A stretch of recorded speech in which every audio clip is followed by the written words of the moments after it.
হযরত আবুল ফারাজ আজদি রহিমাহুল্লাহ বর্ণনা করেন, একদা ঈসা আলাইহিস সালাম এক গ্রামের পাশ দিয়ে যাচ্ছিলেন, যে গ্রামে এক ধোপা থাকত। গ্রামের লোকেরা বলল, হে ঈসা, এই ধোপা আমাদের কাপড় ছিঁড়ে ফেলে এবং কাপড় আটকে রাখে, সুতরাং আপনি দোয়া করুন আল্লাহ তাআলা যেন তাকে তার গাটুরি সহ না ফিরিয়ে আনেন। ঈসা আলাইহিস সালাম তখন দোয়া করলেন, হে আল্লাহ, তাকে তার গাটুরি সহ ফিরিয়ে আনবেন না। ধোপা 3টি রুটি নিয়ে কাপড় ধৌত করতে চলে গেল। তার নিকট সেখানকার এক পাহাড় থেকে এক আবেদ এলেন, বললেন, তোমার নিকট কি এমন কোনো রুটি আছে যা আমাকে খেতে দিবে, অথবা আমি তা দেখব এবং তার ঘ্রাণ নিব? আমি দীর্ঘদিন যাবৎ রুটি খাইনি। ধোপা আবেদকে একটি রুটি খাওয়ালে আবেদ বললেন, হে ধোপা, আল্লাহ তোমাকে ক্ষমা করুন এবং তোমার অন্তরকে পবিত্র করুন। ধোপা তখন আবেদকে আরেকটি রুটি দিল। আবেদ বললেন, হে ধোপা, আল্লাহ তাআলা তোমার পূর্ব ও পশ্চাত্যের সকল গুনাহ মাফ করে দিন। তারপর ধোপা তাকে 3য় রুটিটি দিয়ে দিলে তিনি বললেন, হে ধোপা, আল্লাহ তোমার জন্য জান্নাতে একটি প্রাসাদ নির্মাণ করুন।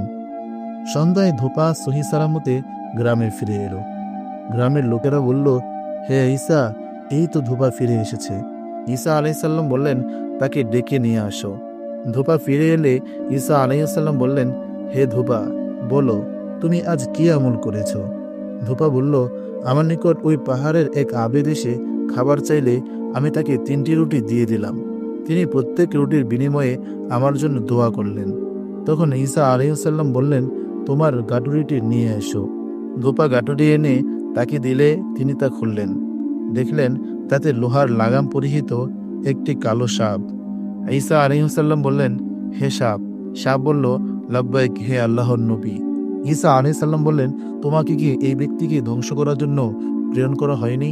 সাপ বলল, হ্যাঁ, কিন্তু ওই পাহাড় থেকে এক আবেদ তার নিকট এসে খাবার চাইল এবং প্রত্যেক রুটির বিনিময়ে তার জন্য দোয়া করল। তখন এক ফেরেশতা দাঁড়িয়ে আমিন আমিন বলল। এরপর আল্লাহ তাআলা এক ফেরেশতা পাঠালেন। ফেরেশতা এসে আমার মুখে লোহার লাগাম পরিয়ে দিল। তখন ঈসা আলাইহিস সালাম ধোপাকে বললেন, যাও, তুমি গিয়ে তোমার কাজ করো। আবেদকে দান করার কারণে আল্লাহ তাআলা তোমাকে মাফ করে দিয়েছেন।